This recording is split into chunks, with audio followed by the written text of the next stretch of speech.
Assalamualaikum warahmatullahi wabarakatuh. Bismillahirrahmanirrahim. Ashhadu an la ilaha illallah wa ashhadu anna Muhammadar Rasulullah. Allahumma salli ala Sayyidina Muhammad wa ala ali Sayyidina Muhammad. Rabbi israh li sadri wa yassir li amri wahlul 'uqdatam min lisani yafqahu qawli. Amin. Bismillahirrahmanirrahim. Salam hormatku, salam ta'zimku buat para sahabat-sahabatku tercinta, terkhususnya sahabat yang mengikuti pengajian rutinan Sabtu malam Ahad, dan sahabat yang ada di dalam ataupun yang ada di luar negeri. Semoga kita semua senantiasa di dalam pertolongan Allah Subhanahu wa ta'ala. Amin ya rabbal alamin. Sebelum kita awali kajian ini, marilah kita kemahkan di dalam nyawa, di dalam jiwa, di dalam hati, di dalam ruh, dan di dalam kehidupan ini dengan kalimah-kalimah thayyibah. Subhanallah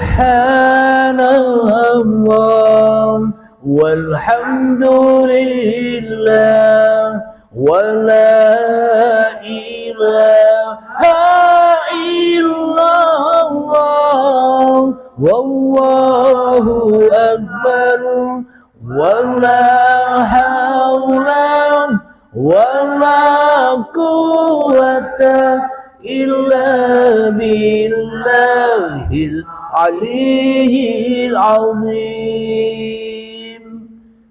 Sadaqallahul azim.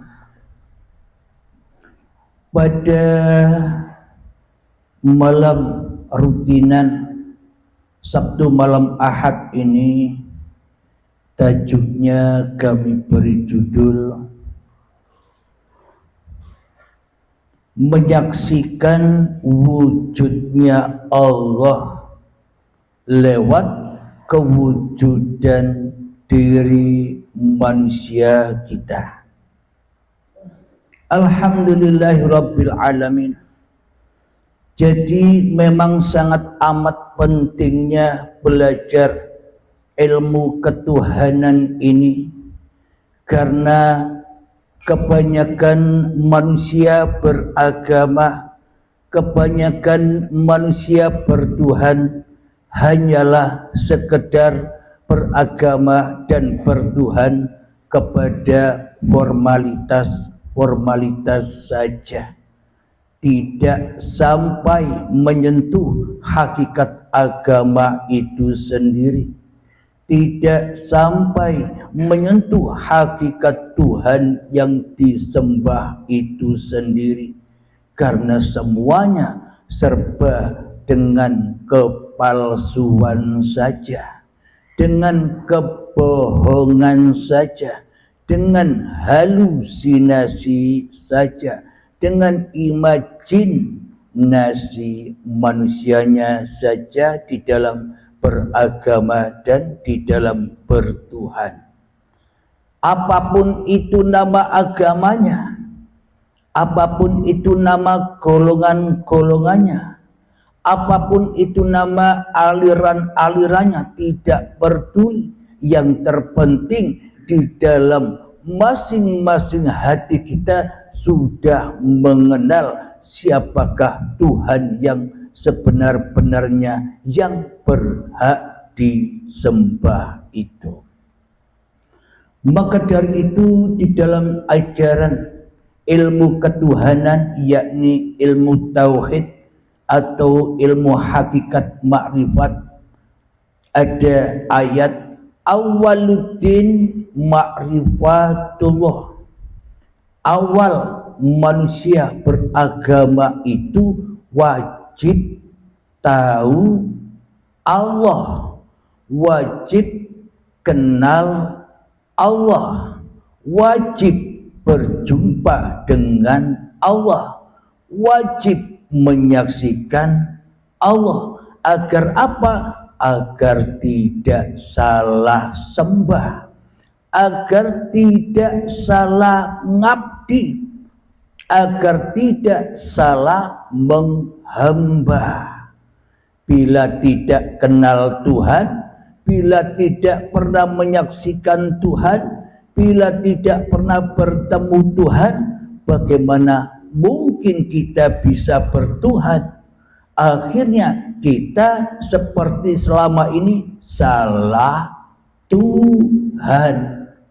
Bukan Tuhan yang disembah, bukan Tuhan yang diabdi, bukan Allah yang dihadap, bukan Allah yang disaksikan, malah menyaksikan awake dewe, menyaksikan, menyembah, bertemu dengan hawa nafsunya sendiri-sendiri di dalam hatinya. Karena yang diunggul-unggulkan, karena yang dipentingkan di dalam beragama dan bertuhan kita selama ini hanya babagan luarnya saja, hanya babagan syariat saja. Hatinya, jiwanya ompong, kosong, tong kosong nyaring bunyinya. Karena apa? Karena kita selama ini beragama dan bertuhannya bukan Allah, bukan Allah Tuhan, tapi Allah atau versinya iblis dan setan saja kita beragama dan bertuhan selama ini. Jika menurut logika manusia, tentunya di dalam bertuhan itu mestinya Tuhannya itu lebih wujud daripada wujud manusianya. Logika bertuhan itu mestinya Tuhannya lebih hidup daripada hidup manusianya.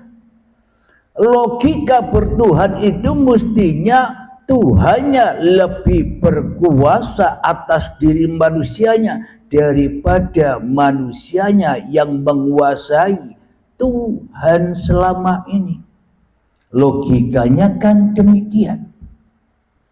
Akidah dan iman yang semestinya untuk dihaturkan, dipersembahkan, diabdikan kepada Tuhan, mestinya kan demikian. Akan tetapi kita selama ini tidak demikian. Iman dan akidahnya terbalik dari logika manusia kita selama ini. Tuhan yang disembahnya gaib, Tuhan yang disembahnya tak ada, Tuhan yang disembahnya tak nyata, Tuhan yang disembahnya tak jelas, Tuhan yang disembahnya tak hadir sedikit pun di dalam hati kita selama ini. Apakah yang demikian dikatakan bertuhan? Malah di dalam hati kita mentuhankan, mewujudkan, menghidupkan, menyatakan, menghadirkan hawa nafsu kita sendiri saja di dalam kehidupan ini selama ini. Berarti itulah logika yang nyata. Ternyata kita selama ini ateis, tidak bertuhan, melainkan mentuhankan hawa nafsu kita sendiri yang wujud, mentuhankan hawa nafsu kita sendiri yang hidup, mentuhankan hawa nafsu kita sendiri yang berkuasa selama ini di hati kita. Berarti logikanya selama ini tak ada Tuhan sama sekali di dalam hati kita kecuali diri kita sendiri selama ini.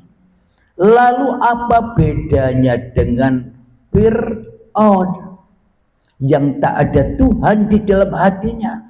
Allahnya katanya di atas langit, Allahnya di atas. Mana mungkin Allah bisa ke bawah? Bila Allahnya ke atas, ya tidak mungkin Allahnya mengendalikan, menguasai, menggerakkan manusianya. Bila Allah tenguk dewe di atas sana katanya. Akan tetapi Allah itu meliputi segala sesuatu, ya di atas, ya di bawah, di kanan, di kiri. Itulah Allah. Ada di mana-mana, tidak kemana-mana.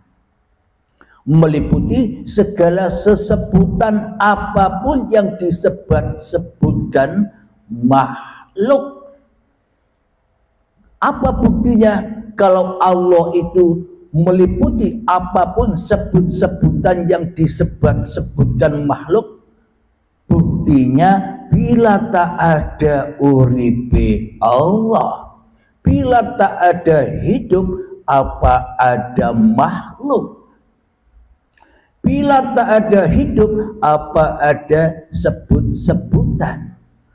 Oh, ternyata sebutan apapun itu ya juga sebutan uripe Allah. Jadi tak ada sesebutan yang disebut-sebut oleh seluruh makhluk dan seluruh manusia kecuali uripe Allah lah yang menyebutkan itu semua untuk bergelar atas setiap makhluknya. Alhamdulillahirabbil alamin. Jadi untuk membuktikan, untuk menyaksikan wujudullah, menyaksikan kenyataan wujudnya Allah lewat mana? Ya lewat man arafa nafsahu faqad arafa rabbahu, ya lewat kewujudan diri masing-masing manusianya. Kalau kita saja belum tahu siapa diri manusia kita, bagaimana mungkin kita bisa mengenal siapa yang menciptakan kita? Bila kita tidak tahu kedudukan diri manusia kita, bagaimana mungkin kita tahu kedudukan Tuhan? Bila saja kita tak bisa menyaksikan siapa diri manusia kita, maka selamanya kita takkan pernah bisa menyaksikan Tuhan. Bila kita tak pernah bisa menyaksikan Tuhan, maka kita ya belum Islam. Ibadah apapun yang kita lakukan, syariat apapun yang kita kerjakan, apapun nama agamanya, syariat apapun agama itu, bila belum menyaksikan Tuhannya, berarti belum memasuki agamanya Tuhan. Karena belum bisa menyaksikan Tuhan, yang disaksikan hanyalah iblis dan setan, yang disaksikan hanyalah hawa nafsunya sendiri yang berkuasa di dalam kehidupan ini. Berarti agama apapun yang disebut-sebut selama ini kan agamanya setan, agamanya iblis, agamanya hawa nafsu dewe. Alhamdulillahirabbil alamin. Jadi kita wajib tahu apa sih makna di dalam bertuhan itu, apa sih makna di dalam beragama itu. Makna beragama dan makna bertuhan itu kembali kepada asal usul kejadian kita, yakni dari Allah. Alhamdulillahirabbil alamin. Marilah kita berlatih hening dulu sebelum kita lanjutkan. Apa itu yang dimaksud menyaksikan Allah di dalam menyaksikan diri manusiamu? Marilah kita sunyi-sunyikan diri kita di hati kita, hening-heningkan diri kita di hati kita, malam-malamkan diri kita di hati kita, goib-goibkan diri kita di hati kita, sehingga tak ada jawaban apapun atas hawa nafsu kita kecuali Allah. Mengheningkan cipta, mulai, silahkan. Bismillahirrahmanirrahim.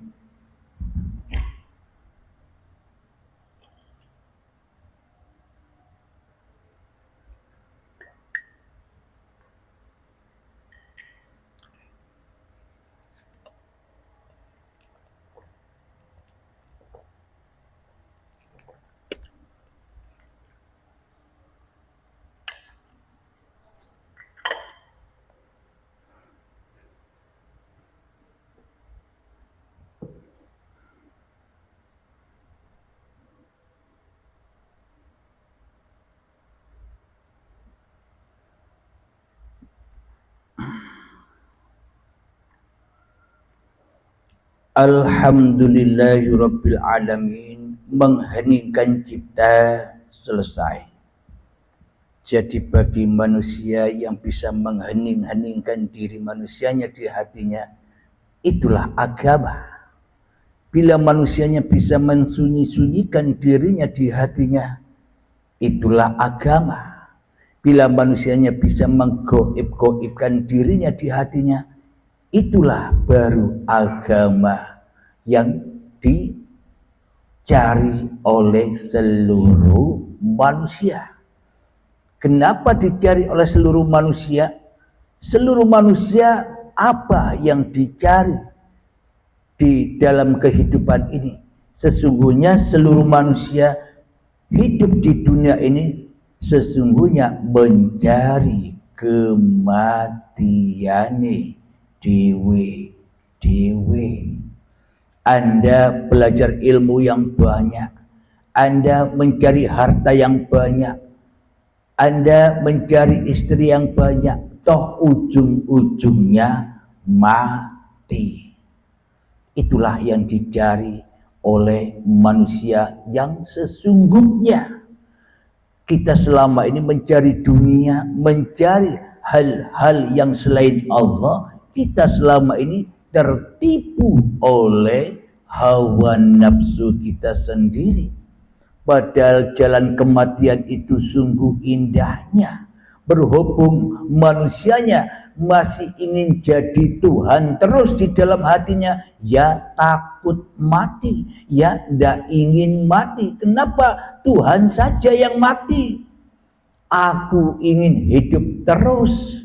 Itulah peristiwa-peristiwa hati kita yang selama ini tidak kita sadari. Allah saja yang gaib, aku kan wujud. Allah saja yang mati, aku kan hidup. Itulah karena kita selama ini telah bersekutu dengan iblis dan setan di dalam jahanam. Ya dibakarlah kita, disuci-sucikanlah kita sampai bersih mencapai pintu baiat, mencapai pintu mutu qoblal maut. Alhamdulillahirabbil alamin. Di dalam surat Al-An'am, silahkan dibuka ayat yang pertama.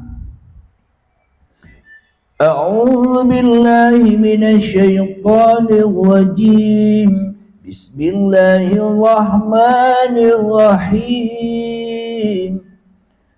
Alhamdulillahilladzi khalaqas samawati wal arda wa ja'ala adh-dhulumati wan nur. Tsummal ladzina kafaru bi rabbihim ya'dilun. Yang artinya segala puji bagi Allah yang telah menciptakan langit dan bumi dan menjadikan gelap dan terang. Namun demikian orang-orang kafir masih mempersekutukan Tuhan mereka dengan sesuatu. Jadi memang kita percaya di dalam hati kita bahwa kita ciptaan Tuhan. Kita yakin di dalam hati kita bahwa alam semesta itu ciptaan Tuhan. Tapi di dalam hati kita selama ini hanyalah kufur dan hanyalah mempersekutukan Tuhan dengan yang lainnya. Mempersekutukan Tuhan dengan hawa nafsunya sendiri-sendiri. Jadi bagaimana mungkin wujud diri kita? Jadi bagaimana mungkin wujudnya segala sesuatu yang kita saksikan di dalam dunia ini tanpa wujudullah, tanpa uripe Allah? Coba kita ilustrasikan, hayati, kita logikakan di dalam hati kita. Mari kita saksikan alam di sekitar kita. Ada wujudnya pintu, ada wujudnya rumah, ada wujudnya pakaian, ada wujudnya gelas, ada wujudnya kopi. Berbagai macam sesebutan perwujudan yang kita saksikan di luar diri kita. Tanpa wujud yang dalam, maka wujud yang di luar tidak ada. Tanpa wujudullah, maka wujud kita pun tak ada. Tanpa wujud uripe Allah, maka gelas, kopi, manusia, hayawan, tumbuhan, pintu, bangunan, pesawat, mobil, semua yang disebut-sebut oleh manusia takkan pernah ada bila wujudnya Allah tidak ada. Jadi apapun yang terjadi, yang terwujud, baik itu diri kita sendiri, baik itu alam yang di luar diri kita, berbagai macam nama-nama itu, tanpa wujudnya Allah maka takkan pernah ada. Sekarang pertanyaannya begini, lalu lebih wujud mana yang mewujudkan dengan yang diwujudkan? Lebih wujud mana antara Allah dengan dirimu? Selama ini kan seolah-olah kita Tuhan, seolah-olah kita lebih wujud daripada wujudnya Tuhan. Apa buktinya? Allah kita tiadakan, Allah kita goibkan, Allah tidak hadir sama sekali di dalam hati kita kecuali kehadiran hawa nafsu kita sendiri. Itulah bukti logika selama ini kita masih kufur, masih mensekutukan Allah, belum Islam, bro. Kita selama ini Islam-Islaman, Islam ala setan, Islam ala hawa nafsu. Kita tersesat di dalam agama Islamnya. Setan, selamat sukses pulang kepada setan, selamat sukses pulang kepada jahanam. Apapun yang kita kerjakan selama ini, baik itu ibadah, sholat, tahajud, berdoa, sholawatan, apapun yang kita lakukan di dalam siratal mustaqim kehidupan ini, kan jatuh pulang roji'unnya kepada awake dewe daripada kepada Allah, bukan?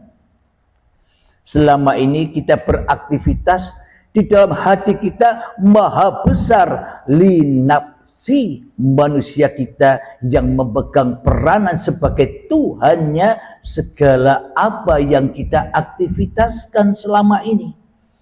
Itulah bukti bahwa kita selama ini belum Islam, tidak Islam. Selamatnya hati kita bukan kepada Allah, roji'un dan pasrah, atau pulangnya hati kita selama ini hanya kepada awake dewi, kepada hawa nafsu setannya.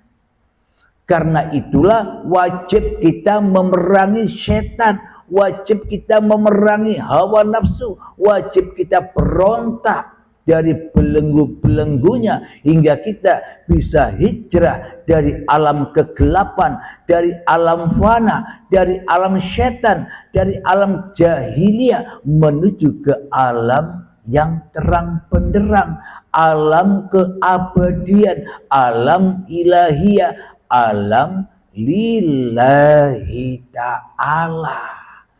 Jadi kita takkan pernah bisa lillahi ta'ala sebelum kita masuk Islam, sebelum kita bisa menyaksikan Tuhan yang berhak disembah, sebelum kita bisa melihat atau menyatakan atau menyaksikan wujudnya langsung Tuhan, maka selamanya tak ada persaksian walaupun sebiji darah di dalam hati kita kepada Tuhan yang berhak disembah.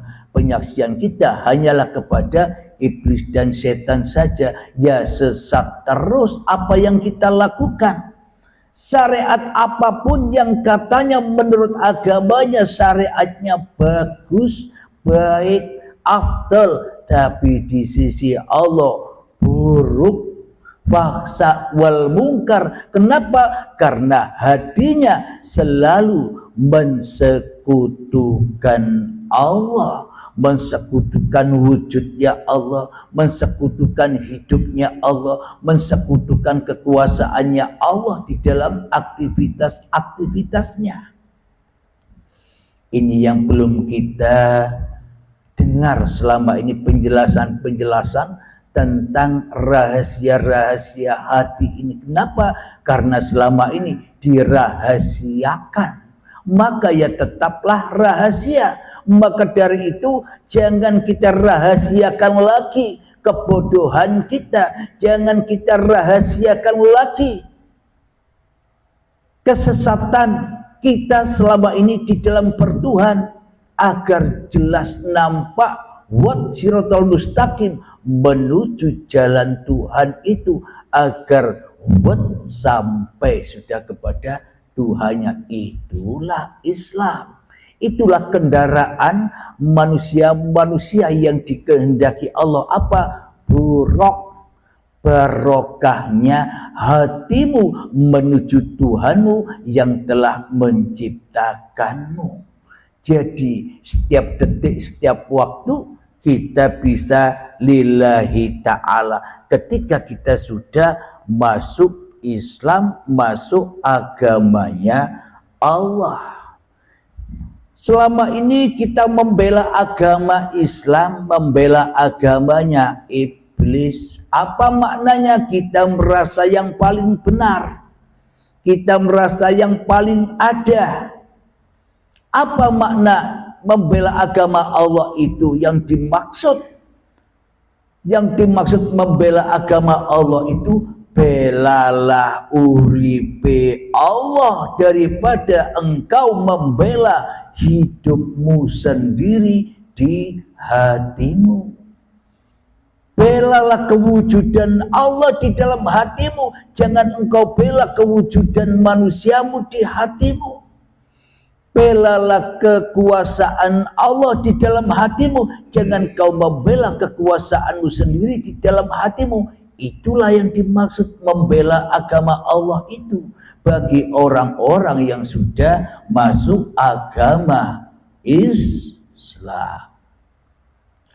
Alhamdulillahirabbil alamin. Mari kita buka lagi di dalam surat Al-An'am ayat yang ke-95. Bismillahirrahmanirrahim. Inna Allaha faliqul hubbi wan nawa, yukhrijul hayya minal mayyiti wa mukhrijul mayyiti minal hayy. Dzalikumullahu wa anna tufakun. Yang artinya sungguh Allah yang menumbuhkan butir dan biji Dia mengeluarkan yang hidup dari yang mati dan mengeluarkan yang mati dari yang hidup. Itulah kekuasaan Allah. Maka mengapa kamu masih berpaling? Apa maknanya ini? Sesungguhnya kita ini manusia itu mati. Mati dihidupkan dari sebutir tanah, digerakkan, diuripi, dijaga, dicukupi, dipelihara hingga diperjalankan, dimi'ratkan, diisrokan dari tanah sampai menjadi bayi. Apakah engkau tidak sadar itu? Bila memang badan ini, bila memang hidup ini, hidup dan badanmu sendiri, mengapa kau tak ingat perjalanan-perjalanan itu? Dari tanah sampai menjadi bayi. Hanya Allah yang bisa mengingat itu. Kenapa? Karena Allah lah yang memiliki hidup dan badan ini. Ia tahu apapun rahasia-rahasia tentang seluruh ciptaan-ciptaannya. Apakah kita masih berpaling dari Allah? Jadi untuk mengenal atau menyaksikan wujudnya Allah, ya lewat wujudmu sendiri. Maknanya, man arafa nafsahu, barang siapa mengenal hakikat sejati diri manusiamu di hatimu, maka Allah akan nyata ketika dirimu pulang, rela, ridho, mengalah bahwa dirimu sebenarnya bukan Tuhan, tapi hanya ciptaan, hanya makhluk. Bila kita ini makhluk, bila kita ini ciptaan, yo menengowai. Jangan ikut-ikut jadi Tuhan, jangan ikut-ikut mengatur Tuhan. Kita selama ini kan mengatur Tuhan, seolah-olah kita ingin mengatur-ngatur Tuhan. Ya Allah, berilah aku kekayaan, berilah aku ilmu, berilah aku kemakmuran. Tuhan kok diatur-atur? Berarti kita selama ini mentuhani Tuhan, tapi tidak sadar karena tidak mengenal Tuhan, karena belum masuk Islam. Dan jadi siapapun manusianya, apapun agamanya, inilah agama manusia, inilah agama seluruh manusia. Apa itu? Inna lillahi, aku datangnya dari Allah, wa inna ilaihi roji'un, dan akan kembali kepada Allah. Inilah agama hak, agama rahmatan lil alamin bagi semua agama-agama yang dohir itu. Bila nama-nama agama yang dohir, yang syariat itu tidak menjangkau, tidak bertemu, ya ayyuhalladzina amanu udkhulu fis-silmi kafah, tidak menemukan ini di dalam agamanya, tidak menemukan keesaan Tuhan di dalam agamanya, maka sia-sialah manusia itu di dalam beragama. Tidak tambah dekat kepada Tuhannya, malah tambah jauh di dalam bertuhan, karena sibuk dengan urusan-urusan label-label syariat agamanya masing-masing dan mengesampingkan Tuhan yang berhak disembah. Alhamdulillahirabbil alamin. Ayat yang selanjutnya,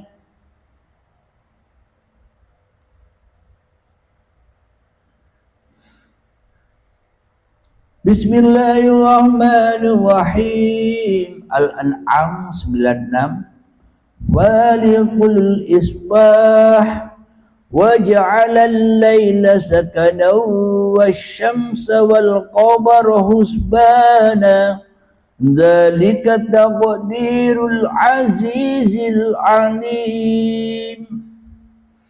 Dia menyingsingkan pagi dan menjadikan malam untuk beristirahat, dan menjadikan matahari dan bulan untuk perhitungan. Itulah ketetapan Allah yang maha perkasa, maha mengetahui. Apa makna siang dan malam ini? Selama ini kan kita tidak mau tidur secara hakikatnya. Kalau syariatnya ya bangun tidur. Tapi secara hakikat yang sebenar-benarnya kita selama ini kan tidak mau tidur, tidak mau mutu qoblal maut. Inginnya kita bangun terus, siang terus, terang benderang terus, hawa nafsunya di dalam hatinya. Sedangkan Allah gelap gulita, Allah goib. Maka dari itu ya disiksa terus, ndak istirahat, ndak malam hari, ndak tidur, disiksa terus dengan kesibukan dunia. Itulah jahanam itu.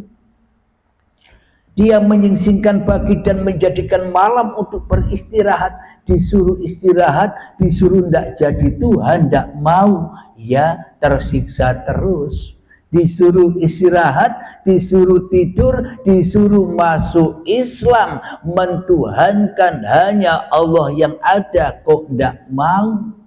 Kedamaian, keindahan, kebahagiaan kok ndak mau. Yang dicari kesusahan, yang dicari penderitaan, yang dicari kekecewaan, yang dicari kekhawatiran, kok ya mau terus di dalam kehidupan ini. Kenapa? Karena kita tidak mau masuk agamanya Allah yang kita inginkan, yang kita cintai, agamanya iblis dan setan. Apa itu? Hubbud dunya, cinta diri dan cinta dunia.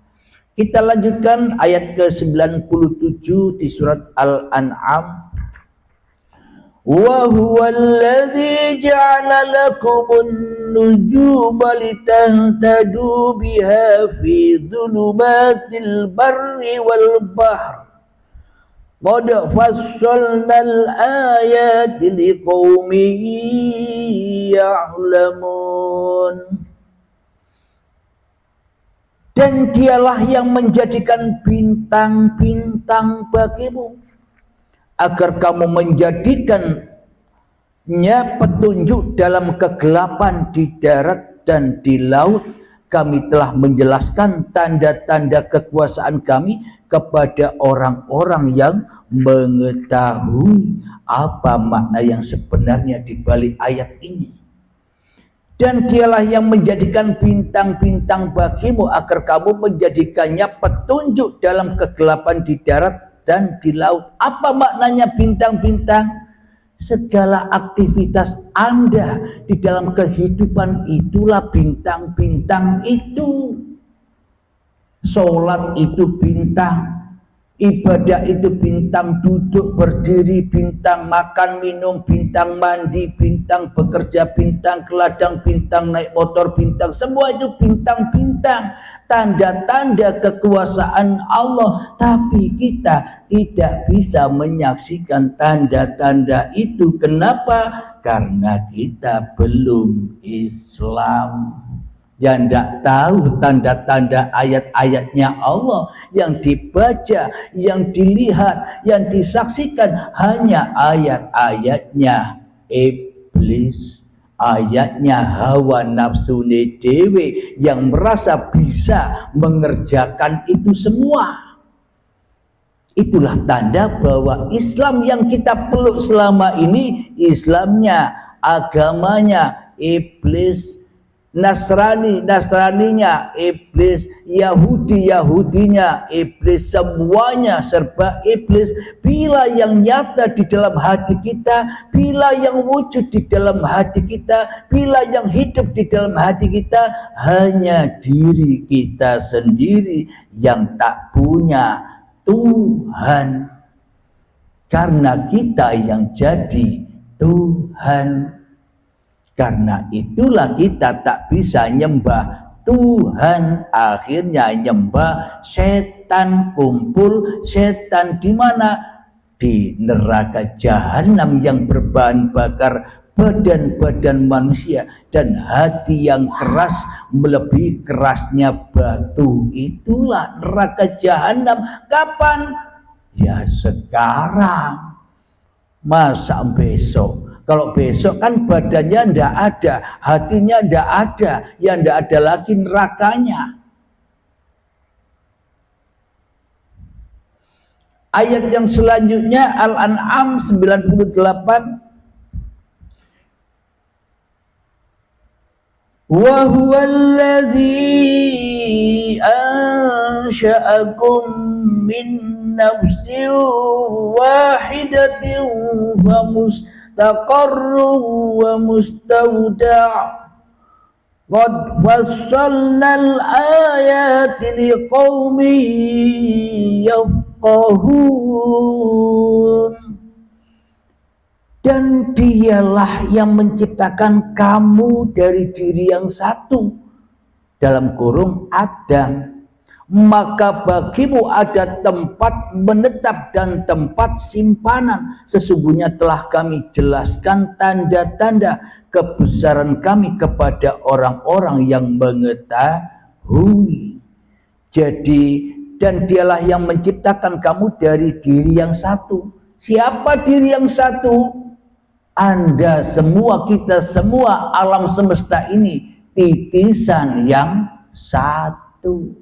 Titisan Tuhan, titisan uripe Allah. Kalau tidak ada uripe Allah, ya tidak ada semua.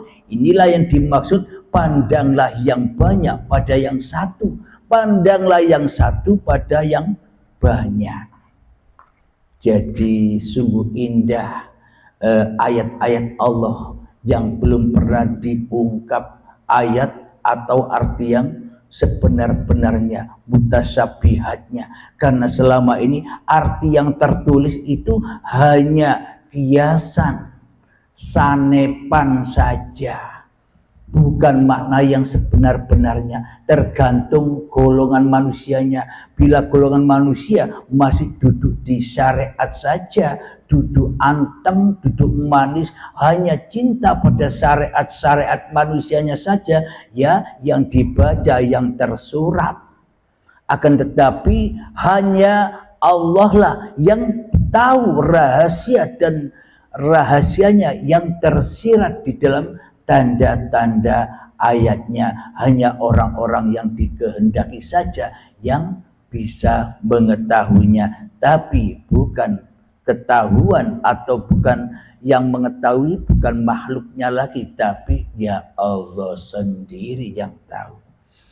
Alhamdulillahirabbil alamin. Inilah bukti bahwa untuk menyaksikan wujudnya Allah itu, ketika kita sudah menyaksikan wujud diri manusia kita yang Adam, yang tidak ada, baru nyata Allah dan segala ciptaannya.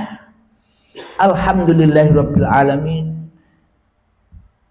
Sebelum kita akhiri, semoga saya khususnya dan semoga kita semua yang sama-sama belajar meniti jalan fisabilillah, saya pun juga belajar. Semoga kita semua senantiasa bergandengan tangan untuk selalu membela agama Allah. Di mana? Di hatimu. Belalah kewujudan Allah, belalah kenyataan Allah, belalah kehadiran Allah daripada kewujudan, kenyataan, kehadiran dirimu sendiri di hatimu. Itulah yang dimaksud membela agama Allah, dan itulah yang dimaksud Islam. Selamat, salamun hiya hatta matla'il fajr.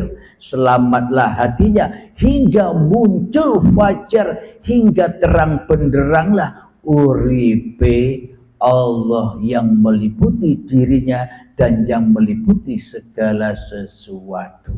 Alhamdulillahirabbil alamin.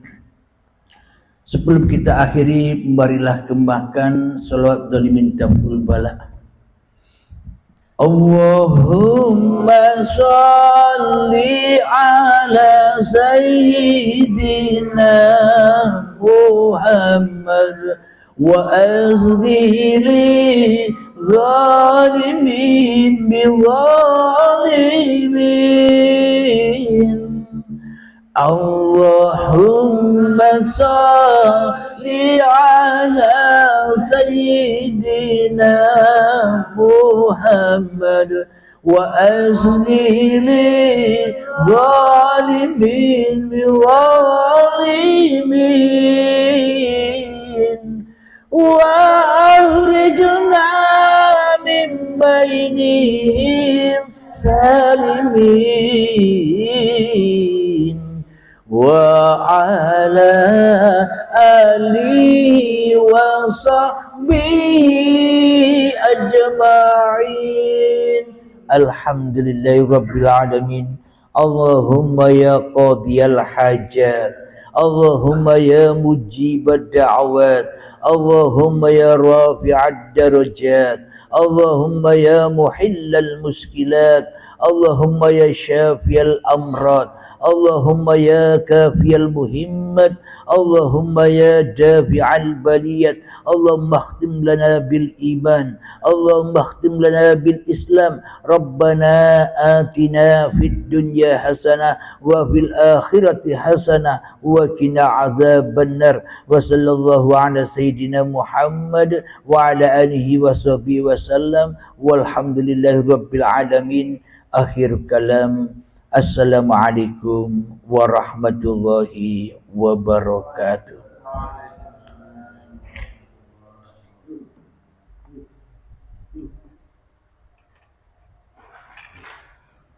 Abah kira-kira ada pertanyaan Abah?